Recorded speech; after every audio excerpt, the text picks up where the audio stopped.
نہا لیتے ہیں مگر دے کین میک مسٹیک، وہ سلپ ہو سکتے ہیں، وہ گر سکتے ہیں اور ان کو زخم لگ سکتا ہے، وہ گرم ٹھنڈا پانی جو ہے اس کو غلط کھول کے جسم کو جلا سکتے ہیں، یا وہ باتھ روم کو فلڈ کر سکتے ہیں۔ لیکن 5 اور 6 اور 7 سال کے درمیان یہ وہ ونڈو ہے کہ جس میں وہ انڈیپینڈنٹلی صحیح طرح باتھ لینا سیکھ سکتے ہیں۔ اس میں بچہ اپنے بالوں پہ شیمپو لگانا سیکھ لیتا ہے اور اپنے جسم کو واش کرنا، یہ تمام چیزیں بچہ آسانی سے سیکھ سکتا ہے۔ گرم ٹھنڈے پانی کا کنٹرول ایگزیکٹ کر سکتا ہے۔ مگر بچوں پہ جب پانی پڑتا ہے تو وہ سکیری ہوتے ہیں، تو ماں کو چاہیے کہ شروع میں ان کو سپروائزڈ باتھ دے۔ ہاں، اگر بیٹی ہے تو ماں خود نہاتے ہوئے اس کو اپنے ساتھ نہلائے اور اس کو سکھائے کہ بالوں کو کیسے شیمپو لگایا جاتا ہے، کیسے اس کو صاف کیا جاتا ہے، ورنہ بچے آدھا صابن دھوتے ہیں آدھا لگا ہوتا ہے۔ بیٹا ہے تو باپ اس کو اپنے ساتھ جو ہے وہ سکھائے کہ کس طرح نہانا ہوتا ہے، جسم کو صاف کرنا ہوتا ہے، ملنا ہوتا ہے۔ تو یہ 6 سے لے کے 7 سال کے درمیان یہ شاور لینے کا طریقہ بچے کو اچھی طرح آ سکتا ہے۔ یہ ونڈوز تھیں جس کے اندر اگر کام کیا جائے گا تو بچے بڑے جلدی اس کو سیکھ لیں گے۔ اب 10 مختصر نکات بتائے جاتے ہیں کہ جو بچوں کی پیرنٹنگ میں کام آتے ہیں۔ سب سے پہلا کہ جہاں بھی آپ بچے کو چوائس دے سکتی ہیں ضرور دیں۔ مثلا کئی چیزیں کھانے کی ہیں تو بچے سے پوچھیں آپ کیا کھانا پسند کریں گے۔ کئی کپڑے ہیں، بچے سے پوچھیں کیا پہننا پسند کریں گے۔ اس سے بچے میں کانفیڈنس آتا ہے اور ڈیسیژن میکنگ اس کے اندر آتی ہے اور اس کے اندر وزڈم پیدا ہوتا ہے۔ گاڑی میں بیٹھنا ہے تو کس سیٹ پہ آپ بیٹھنا پسند کریں گے، اچھا کھیلنا ہے تو کس کھیل کو آپ پسند کریں گے۔ تو ان چیزوں میں آپ ڈیسیژن کا موقع بچے کو شروع سے دیں تو اس کے اندر اس سے ڈیسیژن میکنگ پرفیکٹ ہو جاتی ہے۔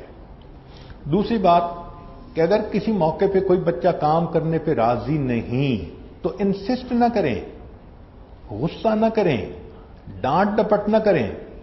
آپ یہ سوچیں کہ اس کا برین اس وقت اس کو سگنل نہیں دے رہا، جتنا میں اس بچے کو ڈانٹ ڈپٹ کروں گی وہ برا ایفیکٹ لے گا، اچھا نہیں لے گا۔ تو اس وقت صبر کر جایا کریں، ہاں ٹھنڈا سانس لے لیا کریں اور پھر اچھے وقت کا انتظار کیا کریں، دوسرے وقت میں اس کو وہ کام کہہ دیا کریں۔ تیسرا یہ کہ بچے سے جب کوئی کام کروانا ہو تو اس کو پہلے ایگزامپل دکھائیں۔ یعنی فرض کرو آپ کھانا سکھا رہی ہیں، بیٹھنا سکھا رہی ہیں، تو پہلے کر کے دکھائیں اور پھر بچے کو کہیں کہ اب اس طرح آپ نے کرنا ہے۔ بچہ جب کوئی نمونہ دیکھ لیتا ہے تو اس کو کاپی کرنا اس کے لیے آسان ہوتا ہے۔ مائیں اس کو بیٹھی انسٹرکشن دے رہی ہوتی ہیں، چمچ سکھاؤ، یہ نہ گراؤ، فلاں نہ گراؤ، مگر اس کو پریکٹیکلی خود کر کے ڈیمانسٹریٹ نہیں کر رہی ہوتی۔ So that's a big mistake. تو اس بچے کو ڈیمانسٹریٹ کریں کہ اس طرح کرنا ہے، پھر بچہ اس کو آسانی سے کاپی کر لے گا۔ چوتھی بات کہ انسان بچے کے جو فلٹرز ہوتے ہیں برین میں وہ شروع میں کام نہیں کر رہے ہوتے، تو جو سگنل آ رہا ہوتا ہے وہ میموری میں سیو ہو رہا ہوتا ہے۔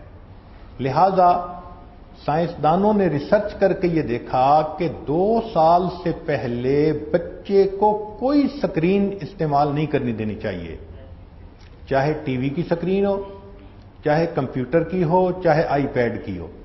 اگر 2 سال کی عمر سے پہلے بچہ کرے گا اس سکرین کو یوز، تو جو سکرین کے کارٹون ہیں وہ ان کو ہی اصل زندگی سمجھنا شروع کر دے گا۔ چنانچہ اس بچے کی پرسنالٹی میں ہمیشہ کے لیے امپرفیکشن آ جاتی ہے۔ تو 2 سال سے پہلے سکرین ٹائم کو 0 کر دیں۔ وجہ کیا؟ ربش ان ربش آؤٹ۔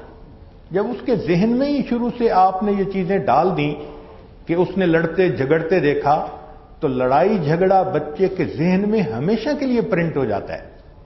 پھر کیوں کہتی ہیں بڑے ہو کے کہ ہمارا بچہ تو جھگڑتا ہے دوسروں سے، جھگڑالو ہے، ضدی ہے، بات نہیں مانتا؟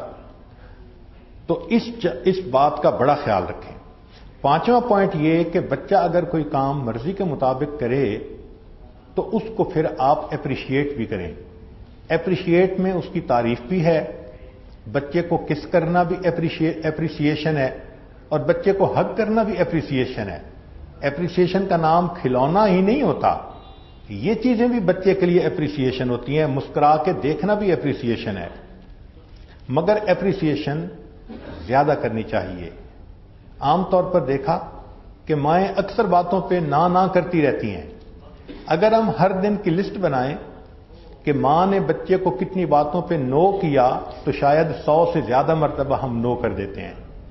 سائنسدانوں نے ریسرچ کی کہ ماں جب کسی کام پر ایک مرتبہ نو کہتی ہے تو اس کو 3 مرتبہ یس سے کمپنسیٹ کرنا چاہیے، ورنہ بچے کو نو کی وجہ سے ایک پرسنالٹی کے اندر بیماری اس کے اندر آ جائے گی ریزسٹ کرنے کی۔